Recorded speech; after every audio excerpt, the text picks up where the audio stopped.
How's it going, everyone? Welcome to the Hungry Guy Cooking. Today's video is extremely exciting as Joshua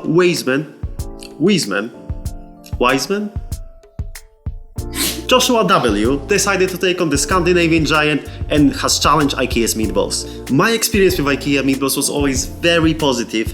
Dare I say, the meatballs from IKEA were better than from any other place I had meatballs at. So, my expectations from Joshua are very high. His meatballs looked better, but did they taste better? From today's taste, I am hoping for moist and soft meatballs, creamy and silky smooth potato mash, sweet, smooth and soury cranberry jam. Lingonberries are unobtainable and they are a myth, do not believe in them. Creamy and meaty gravy, and when I try all of them together, I am expecting satisfaction and completion on a spiritual level. Oh yeah, and broccoli to add greenery to the plate. Let's get into it and see if you should make them at home. All of the ingredients are easy to come by and take a single trip to the supermarket. When it comes to nutmeg and allspice, you want to get them whole and not powdered, as whole spices keep their flavors for longer. You want to grind your allspice in pestle and mortar and grate your nutmeg on a fine grater. Jam was easy to make as you just pop everything together, reduce and blend. Only issue here is that my jam was reducing for almost an hour rather than 20 minutes. I thought I was going insane, triple checked Joshua's recipe, but everything was fine ingredients wise. After some research, I found that frozen fruit retains more water, so you will either need less water or none at all, so keep that in mind if you are planning on using frozen fruit. I also ended up overcooking it, so make sure when you get to the consistency on the left, you stop reducing it. I kept the orange peel in mind and it ended up very orangey, so I will advise you to take it out before blending. Making the mash was simple. When you cut down your potatoes into cubes, they cook really fast, so don't step too far away. Mine were done in around 12 to 15 minutes. Always get them to the same size so they cook at the same time. Very important if you want to avoid bits of undercooked potato in your mash. Pressing them through the ricer really improves the smoothness, so if you make mashed potatoes or gnocchi often, it's worth grabbing one. When adding your liquids and extra butter, make sure you do it bit by bit so you get the desired consistency. You can always add more, but you can't take it out. Not much to say about the broccoli as it was simple pan frying. Make sure you use high heat here to get caramelization with a crunchy inside. Pan fried broccoli is also a good side dish if you are in a pinch. When it comes to the meatballs, you have to make sure everything is thoroughly mixed and homogenized across each step, otherwise you will end up with uneven texture and seasoning. It's better to overdo it than under. I baked mine for 15 minutes and they were slightly over the target internal temperature, so make sure you check them before the timer goes off. This was impacted by the size of my meatballs as they were slightly smaller than Joshua's. Making the gravy was interesting as this was actually my first time making a roux. I almost burnt mine, so make sure you have your hot stock next to you so you can add it when it's time. Also make sure not to turn your stove setting too high as the butter and the flour are delicate, and as you can see in my video, things were intense in my pan. Whisk vigorously to avoid lumps, and when you are done, it's a good idea to pass it through a sieve to get rid of any lumps, but that's only if you really don't like them. I had a couple and they didn't impact my experience whatsoever. I tried plating my meatballs like Josh, but it was much more difficult and I have to work on my plating. I am really amazed by those perfect plates you see on Instagram, and it's not easy at all. Let's give this a taste. So as you guys can see, we managed to get something that is resembling an IKEA meatball set.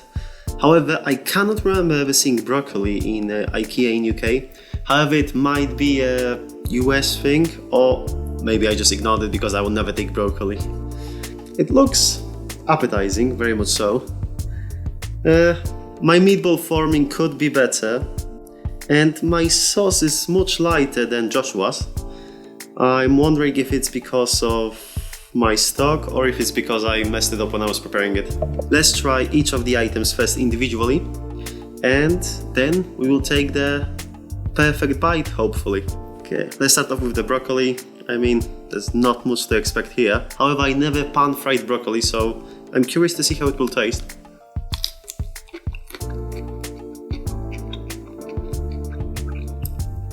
Well, I am not blown away.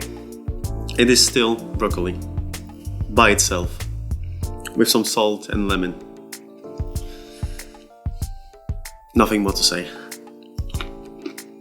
In terms of the mash, I'm not gonna lie, I had to try it earlier because I had to season it to taste. So it was very good when it was fresh, however it waited for the rest of the items for about half an hour. So let's see how it tastes after it waited for a while.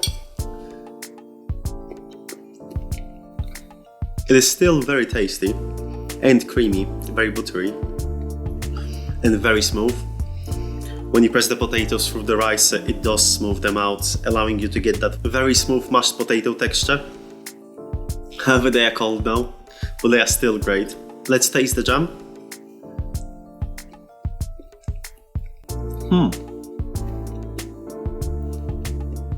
The jam is more orange than cranberry. Very interesting. It might be because I didn't remove the orange peel and blended it with the rest of the jam. But it's very surprising. It does literally taste of orange only. No cranberry at all. Let's try the sauce. The sauce tastes almost like the stock. It has that added layer of cream. It is nice, but I wonder if I were able to make my own stock. I'm wondering if it would be better, but it's not bad. Let's try the meatballs. I have to try them with the sauce, unfortunately. I don't have any that are not covered in it.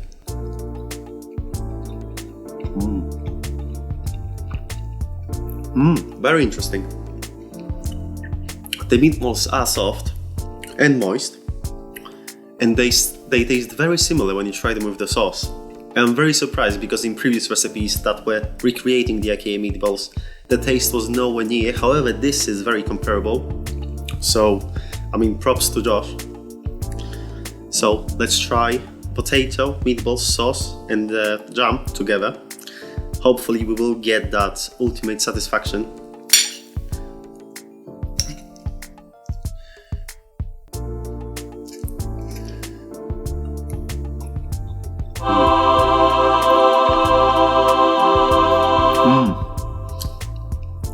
Wow, it is almost identical to IKEA. I mean, of course it's better, because everything is made fresh. There's nothing processed here. I would say that my jam is much stronger, and it almost overwhelms, so I have to only add a little bit. But it's still very delicious. My only issue with this dish is that my jam tastes like oranges and has no taste of cranberry. And I'm not sure if it's my fault or because my cranberries were just so weak. Might be because I was using the frozen cranberries rather than fresh. I'm not sure if Joshua used fresh or frozen, but we did see in the jam making process that I had very different reactions in comparison to him. Let's see. We have juicy meatballs. Very surprising because usually the juicy meatballs recipes always give me dry meatballs, which are rubbery, and these are soft and moist. It's very surprising, and they were only made in the oven. There was no pan frying involved. However, there was no salt added to them when we were making them. So that was very interesting to me. Maybe that's the reason why they remain soft, because salt is not densing them up. I don't know, I would have to read some science books to make sure. We have creamy mash, which is smooth and silky. I didn't add as much butter and liquids as Joshua because his mash looked like puree rather than mash. So don't hold that against me, but however, it's still very delicious and much better than any mash I had before. In Poland, we generally don't make mash that soft, and we add very limited amount of liquids, so our mash is much firmer. So this is a very pleasant surprise. The jam is delicious, however, it mainly tastes of oranges, which are just negative points here. But I'm still not sure if it's because of my frozen cranberries keeping the peel, or if this is how it's supposed to taste. The gravy is very good and has very nice consistency. And like Josh said, gravy's taste is mainly based on the stock you are using, so if you don't like the stock or if the stock just tastes weird, your gravy will taste weird, so keep that in mind. If you want the flavor profile of your gravy to be what you want, you would have to make your own ideal beef stock.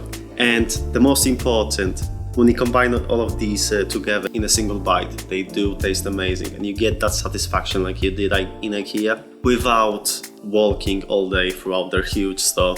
So huge props to Josh. This dish is perfect for either midweek meal which you prepare on a weekend, or if you make it fresh on the weekend and enjoy it by yourself or with your family. In terms of the overall score, this is a 4 out of 5. It's very delicious. However, Josh didn't provide much guidance in terms of which steps to follow, so I had to fiddle around here just to trying to get everything out at the same time.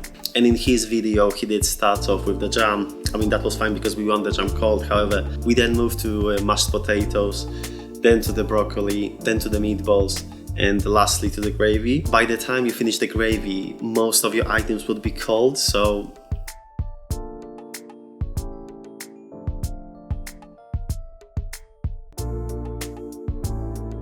you should definitely try this at home. The recipe is fairly simple to make. However, you have to fiddle around with steps and aim to get everything out at the same time.